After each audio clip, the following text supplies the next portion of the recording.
Hi everyone. I will sketch only a handful of burning issues in agrarian transformations in Southeast Asia, an economically vibrant and socio-ecologically and politically diverse region in the backyard of China and a hotspot of the global land rush.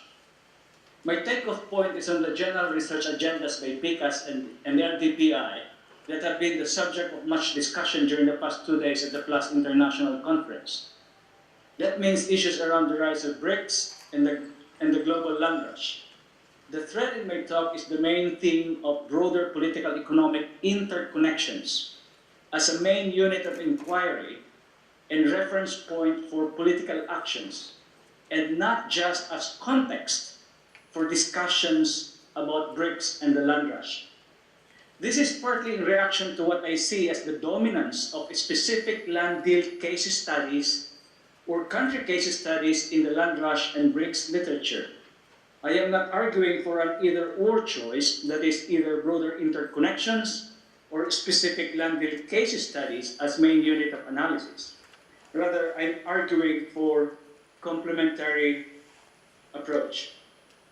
In Southeast Asia today, the political economic interconnections manifest in at least 5 broadly distinct but interrelated ways, namely political ecological, political economic, institutional, spatial, and temporal.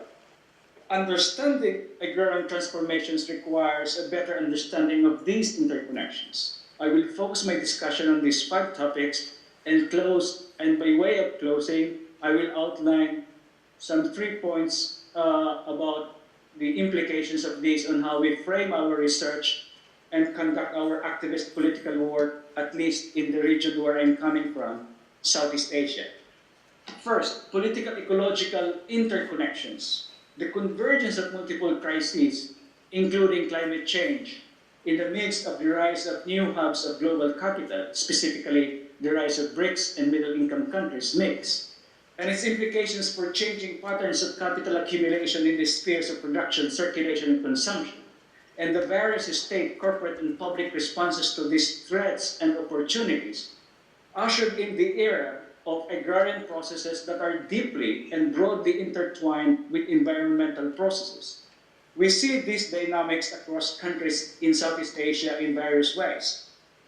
Interconnections between land deals or land concessions on the one hand, and on the other hand, with climate change mitigation initiatives such as various forms of forest conservation, biofuel production, and hydropower projects.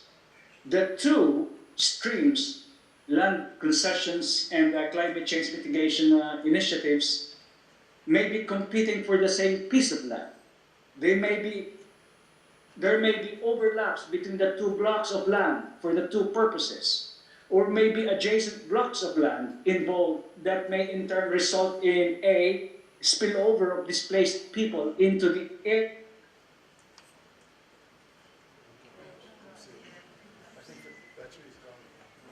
The other nearby areas. C. Rerouting of resource flows, such as water, to a land concession to the detriment of other users outside, such as endangering a community watershed area. Several sites of REDD+ area in Cambodia, for example, are the same sites of land concessions. In many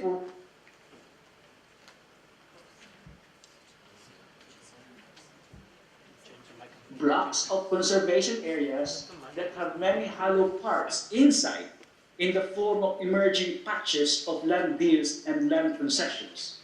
In a village in the northern Shan state in Myanmar that has customary land tenure and practice shifting cultivation, after local land brokers acquired most of the lands in the village through individualized purchases with small plots of land but done in a massive scale, the villagers were left without any forest for their housing materials and firewood. They turned to the remaining core forest, community forest, that serves as their village storm protection, and started to cut it down for forest materials and firewood. As the intertwining of agrarian and environmental issues remains, or even intensifies and expands, we will see more of these kinds of political ecological interconnection across Southeast Asia. Second, land investments are not for food, not for feed, not for fuel. They are all for the above. Well, but not really. Far-reaching agrarian transformations across Southeast Asia are usually accompanied by the rise of flex crops and commodities. Flex crops are crops with multiple and flexible uses. A crop is used and traded for food, feed, fuel, industrial and other commercial uses, with different contexts, purposes and implications from traditional multiple uses of these crops. Palm oil, sugarcane, maize, cassava, coconut, industrial trees are among the popular flex crops in the region today. The value chain for a singular use of commodity remains an important unit of inquiry to track the political economy of a crop. But with the rise of flex crops, a value chain started to interweave with other value chains, forming what some German scholars call the value web. The political economy of this emerging value web of flex crops is underexplored in the current literature.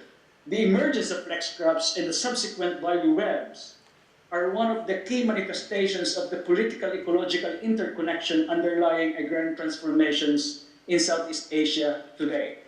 Third, the notion of crop use change as land use change. Land use is traditionally categorized based on the crops and the final use of the crops produced from particular land. For example, we would say X quantity of land devoted to sugarcane production in the Philippines with the implicit assumption that the land use is thus mainly for sugarcane, the sweetener product. But this has increasingly become fluid and blurred as other commercial uses such as ethanol for biofuel become more extensive. Traditional methods of tracking land use change and land use categories become increasingly problematic. CSO campaigns claiming X quantity of lands are now used for biodiesel production via palm oil expansion in Indonesia, or biodiesel is responsible for X quantity of hectares of forest cover change, is an example of how such a deployment of a method of categorization and counting has become problematic in the midst of increasingly complicated political, ecological interconnections. Political economic interconnections. The interweaving of older and newer patterns and sites of capital accumulation in agrarian societies in Southeast Asia has reinforced and expanded older forms of accumulation mechanisms and has provoked newer forms and geographic sites. I will put forward a couple of examples. First, land, labor, and livelihoods inside and outside a land deal. In many land deals, where villagers leased or sold their lands or entered into contract growing scheme, they continue to maintain some lands dedicated to food-oriented production for subsistence, while working on the plantation in cases of lease or working on their farms in cases of contract growing scheme. The case of eco-fuel sugarcane plantation workers and their food subsistence farms in the northern province of Isabela, Philippines is a good example. But this setup can be seen across Southeast Asia and even in the crop boom sectors in southern China, but has not gained the attention it deserves in the current land grabs literature, despite the fact that this topic was one of the key themes in Southeast Asian critical agrarian studies in the 1980s. And the South African Gillian Hart has been one of those looking more closely at this in Southeast Asia at the time. What are the implications of this in terms of configuration of social classes in the countryside? Or the transformation of social relations of property and labor. Notions such as semi-proletarianization or property proletariat are relative starting points for this conversation. The point is that we should take a closer look at these newer forms of interconnections from older analytical lens of political economy, but examined in broader contemporary context.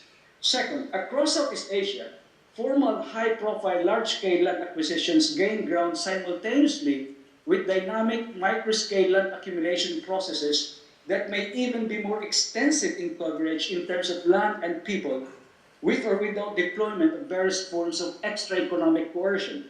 Most studies are focused on either of these two, with the first one as the more popular. We see this in Myanmar, where high-profile large-scale land deals, brokered by the state and enforced by the military, occur simultaneously with individualized small plots-based informal land buying by land brokers, but that the aggregated extent of such transactions may even be greater than the more formal land deals. The input and output markets for the two land accumulation strategies or types are the same financing source or type, same market destination for output, etc. Cargill has been trying to do what others didn't attempt to do in the Philippines, to accumulate small parcels of scattered plots through the use of informal land brokers, resulting in hundreds of individual contracts. While Cargill's strategy in Indonesia is the conventional use of elite brokers to gain huge chunk of land in one contract. Interconnections between these two land accumulation processes can be seen and understood in a variety of ways, including by asking questions such as, is the difference between the two only procedural and that they are essentially the same, that is land grabs? Do the two processes intersect at some point? During post-land grab, do the combined impact of the two processes is far reaching than previously assumed? Third, land grabbing and land concentration. Land grabbing is not the only compelling land issue today. The generic issue of land concentration, due to a variety of mechanisms, past and present, is just as important, if not more important, underlying factor that shape the character of agrarian transformations in Southeast Asia today. How land grabbing and the generic land concentration run parallel to each other, or overlap, or complement one another, is a key point to investigate more deeply. Institutional interconnections. A broad and vague set of interconnections is agrarian institutions, broadly cast. It can mean many things and almost anything. State and non-state, formal and informal rules that structure social and political interactions between groups within and between state and society. The institutional basis of contemporary agrarian transformations in Southeast Asia today and the entanglement within and between these institutions are important underlying factors that animate dynamics of social change in the countryside. This also exposes some of the most difficult dilemmas confronting villagers today. An example, the convergence of multiple interests in and around natural resources, land, water, forests, subsoil minerals, and labor across Southeast Asia have rendered the already complex institutional maze within the state and in society even more complicated. Which law or policy would prevail? An agricultural land law, or a special economic zone policy, or a forest conservation law or mining law, when a land conflict erupts as to who gets to control what land and for what purposes, involving some section of the villagers, the state, and corporate interest. We see such complicated institutional entanglement becoming ever more present and commonplace these days in Southeast Asia. This brings us to a fundamental question of politics. That is, ultimately, laws are interpreted and implemented through the political struggles between various social groups and classes within the state and in society. It brings us to the question of state and capital, not as separate entities independent from each other, but as inherently linked in an alliance, whether objectively or subjectively. Fourth type of interconnection is spatial. The dominant type of studies in the current global land rush literature is the specific land deal case studies, as I mentioned earlier. This is good. This gives us a deeper understanding about the political economy of particular cases, such as the 10,000-hectare Kampong sugar plantation in Cambodia that got boosted partly from the everything but arms EBA policy of the EU for preferential trade terms. But if we zoom out in terms of geographic space, then we see the landscape of the microregion of the greater aural region of Cambodia, where there are overlapping, adjacent, and nearby land concessions, big and small, community forests, large-scale conservation, and mining. They do not exist independently from each other, but are linked in a variety of ways through land and labor flows, state institutions and infrastructure intervention, political reactions by villagers in some of these sites of activities, among others. They shape one another. A closer look at the landscape will enable us to see better the political dynamics of a specific land deal in the immediate, broader regional agrarian transformation dynamics. I'll skip temporal and jump to my concluding 3 points. Implications. There are 3 things. 1, a better understanding of the meanings and implications of agrarian transformations in Southeast Asia today require us to make the political economic interconnections of these transformations as main unit of inquiry, and not just a secondary contextual backdrop to specific land deal case studies. Doing so will offer a deeper and broader understanding of such processes. This is not to de-emphasize the importance of specific agrarian case studies. I argue for complementation. Second point, this has implication in terms of combining tools of analysis from various disciplines implicated in this, namely agrarian political economy with international political economy, agrarian political economy with political ecology, and so on. This will necessarily have implications on levels of inquiry, as this will also require more systematic comparative studies. Third, and inclusive. All the points raised so far have far-reaching implications on how we think about and conduct activist political work.